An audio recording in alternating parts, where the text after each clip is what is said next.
Maswerteng hapon po mga ka-STL. Narito na po ang resulta ng STL Bulacan para sa araw na to, second draw, March 6, 2026, araw ng Biyernes. Naway ang mga natayaan nyo pong mga numero kanina ay manalo nawa ngayong hapong ito, 4 PM. Kaya't kunin nyo na po ang inyong mga ticket. Narito na po ang resulta.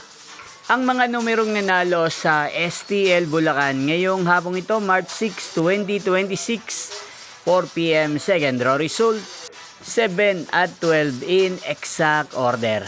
Again, 7 at 12. At ngayong hapong ito sa STL Bulacan, natin pong i-shoutout si Kuya J.E. ng Bulacan. Shoutout po sa inyo Kuya J.E. Sana po ay nasa maayos kayong kalagayan. At sa lahat po ng mga taga Bulacan, shoutout po sa inyo. Inyo pong napanood ang resulta ng STL Bulacan.